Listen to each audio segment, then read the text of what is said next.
Hello. सस्ता है भगत जी। अच्छा ही बहन जी। भगत जी, एक चीज पूछनी थी आपसे। हम्म। भगत जी, क्या बोलते, जैसे ना अब मुझे ना तरह तरह के सपने आते हैं, जैसे मतलब हमेशा नहीं, कभी कभार होता है। हम्म। तो ये सपनों का अर्थ कैसे पता लगाए कि इसका मतलब ये है? सपने हमारे जन्म जन्मांतरों की घटनाएं होती हैं बहन जी। नहीं, आज मैंने सुबह सपना देखा कि मतलब मैंने अपनी भाभी को मारा है, मतलब लड़ाई करी है। तो इसका मतलब क्या है? इसका मतलब ये है, अगर भगवान की शरण में नहीं होती तो सच में भाभी का मार मार के ढोल बना देती आप, जो आपने स्वप्न में मारा उसको। ये परमात्मा ने इन घटनाओं को टाल दिया। भाभी को मारती, भाभी का भाई आता, पुलिस का मुकदमा होता, तुम जेल में जाती, तुम्हारे बच्चे बर्बाद होते, जगत में तुम्हारी असाई होती। तो ये भगवान ये दिखा रहा है कि नालायक को, मेरी शरण में आने के बाद में परमात्मा क्या कहते हैं, गुप्त रूप में सब काम सार दे, जो भी विपदा आन पड़े। हमारे को मालूम ही नहीं पड़ता, हमारे ऐसे ऐसे काम तो भगवान सार देता है। अच्छा। हाँ, तो ये तरह तरह के मतलब सपने आने का यही मतलब होता है यही उनका? रीजन होता है इनका। अच्छा, और उनका अर्थ कैसे पता लगाएं फिर? अर्थ तो परमात्मा के ज्ञान से निकालना पड़ेगा बहन जी। जैसे अभी आपको दास ने बताया मालिक के आशीर्वाद से, इसी प्रकार से हमने उनका अर्थ निकालना पड़ेगा। कि ना जाने, मालिक कहते ना, ना जाने काल की कर डारे, किस विध ढल जा पास आवे, जिना दे सरते मौत खुड़क दी उनानु केड़ा आसावे। पता नहीं ये क्या क्या करता हमारे साथ।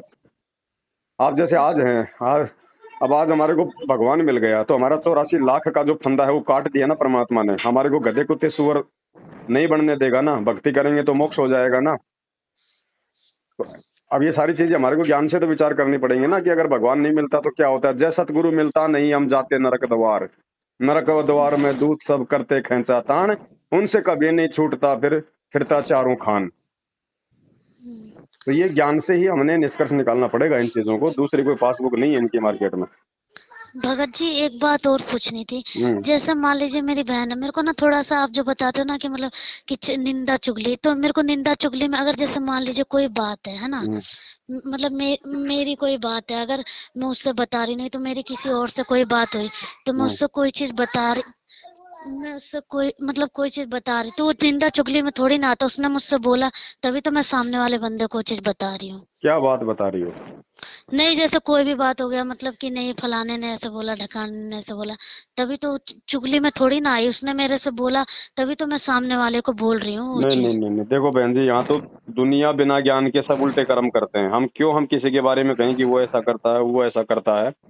अगर भक्ति मार्ग में यदि कोई नुकसान पहुंचा रहा है और दूसरे को सावधान करना जरूरी है, तो बताओ आप उसके विषय में कि भाई वो भगत ऐसा हो गया है, आगे से उस भगत से सावधान रहना है।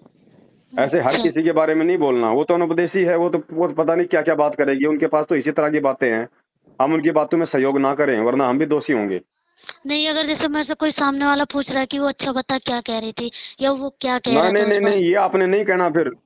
वो तो अपना टाइम पास कर रही है, उनके पास तो सिवाय काल के द्वारा दी गई कुबुद्धि के अलावा कुछ भी नहीं है। आप बोलो भाई मुझे क्या पता उसने क्या कहा क्या नहीं कहा, तुम जानो, तुम्हारा काम जाने, मुझे क्या लेना देना।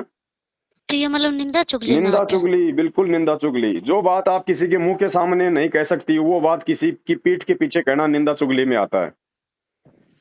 मतलब जो कहना उसके मुंह पे कह मुंह दो। पे कहो, जो कहना है उसके मुंह पे कहो। अगर अगर अगर कहना जरूरी है तो।